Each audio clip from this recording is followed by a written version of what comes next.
Hello students, welcome to my channel chemistry education point.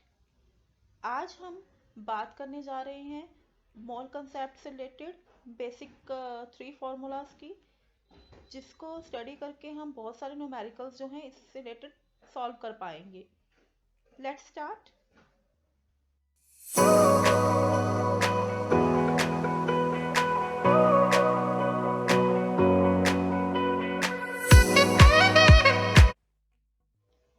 So students, यहाँ पर हमारे पास मेन 3 बेसिक फार्मूलाज हैं। फर्स्ट फॉर्मूला है आपके पास small N is equal to capital N upon N A. Second formula है small N is equal to small M upon capital M. Third formula है जो कि इन दोनों फॉर्मूलाज को रिलेट करके हमने बनाए हैं, that is N upon N A is equal to small M upon capital M. और यहाँ पर हमारे पास जो स्मॉल एन है वो क्या होता है, वो हमारे पास नंबर ऑफ मोल्स होते हैं। कैपिटल एन हमारे पास नंबर ऑफ पार्टिकल्स होते हैं। नंबर ऑफ पार्टिकल्स में हमारे पास एटॉम्स भी आ जाते हैं, मॉलिक्यूल्स भी आ जाते हैं, किसी भी तरह की एंटिटी आ सकती है। एन ने यहाँ पर एवोगैड्रो नंबर को डिनोट करता है, जिसकी वैल्यू 6.023 इंटू 10⁻⁻23 होती है। स्मॉल एम का मतलब हमारे पास गिवन मास होता है। फॉर एग्जाम्पल, अब जब देखेंगे कि आपको दिया होगा कि इतने ग्राम सब्सटेंस हमने लिया है, वो जो इतना ग्राम सब्सटेंस है वही हमारा स्मॉल एम होगा। कैपिटल एम का यहाँ पर मतलब होता है एटॉमिक मास या फिर मॉलिक्यूलर मास। एटॉमिक मास हम तब यूज करेंगे अगर हमें सिर्फ एक एटम का मास दिया होगा या हमें सिर्फ एक एटम की बात की गई होगी, किसी पर्टिकुलर एटम की। फॉर एग्जाम्पल, अगर वो बोलेगा oxygen atom, nitrogen atom, sulphur atom, then we will consider atomic mass. अगर वो मॉलिक्यूलर मास की बात कर रहा है, इसका मतलब वो कंपाउंड की बात कर रहा है। कंपाउंड, लेट्स सपोज वो कह रहा है कि NaCl। अब NaCl में हम एटॉमिक मास नहीं बोलेंगे, उसको मॉलिक्यूलर मास बोलेंगे। तो मॉलिक्यूलर मास आप सबको निकालना आता है। एटॉमिक मास और मॉलिक्यूलर मास दोनों को ही हम कैपिटल एम से डिनोट कर सकते हैं। तो ये सिंबल्स का मीनिंग आपको क्लियर हो गया होगा। इसके बाद हम देखेंगे कुछ examples. So this is the first example. Calculate the number of hydrogen atoms in 1 mole of H2। इसमें आपको नंबर ऑफ एटम्स पता करने हैं 1 मोल ऑफ हाइड्रोजन में। तो आपको गिवन क्या है, आपको नंबर ऑफ मोल्स दिए गए हैं, small N is equal to 1। अब आपको नंबर ऑफ एटम्स पता करने हैं, it means to say you have to find capital N. तो कौन सा फॉर्मूला हम यूज करेंगे, N is equal to capital N upon N A. अब आपको स्मॉल एन गिवन है और एन ए की वैल्यू आपको ऑलरेडी पता है 6.022 इंटू 10⁻23 होती है। आपको कुछ भी नहीं करना, आप सीधा वैल्यूज पुट करो। एन की वैल्यू पुट कर दीजिए पहले स्मॉल एन की। कैपिटल एन यहाँ पर number of atoms, sorry number of molecules के लिए होता है। तो यहाँ पर पहले कैपिटल एन की वैल्यू आपके पास नहीं गिवन, तो आप इसको ऐसे रहने दीजिए।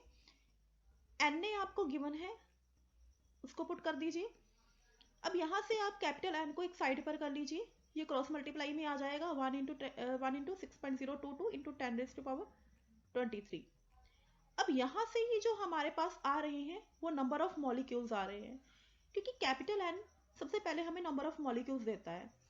उसके बाद आप देख सकते हो कि H2 मॉलिक्यूल के अंदर कितने नंबर ऑफ हाइड्रोजन एटम्स है, 2। You can see here H2 is the formula.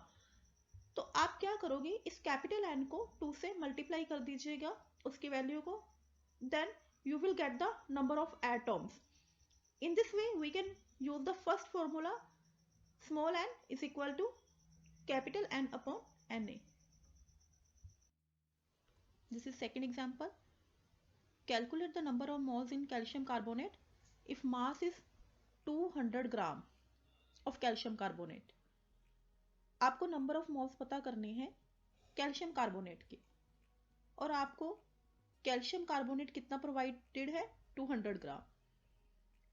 तो जब हमें मास के साथ रिलेशन दिया गया हो तो हम कौन सा फॉर्मूला यूज करेंगे, N is equal to small M upon capital M. Small M जो है वो गिवन मास है, तो गिवन मास आपको कितना दे रखा है, 200 ग्राम। उसके बाद कैपिटल एम मैंने आपको बताया था एटॉमिक या मॉलिक्यूलर मास होता है। जैसे कि आप देख सकते हो कि कैल्शियम कार्बोनेट जो है वो मॉलिक्यूल है, तो इसको हम मॉलिक्यूलर मास में लेंगे।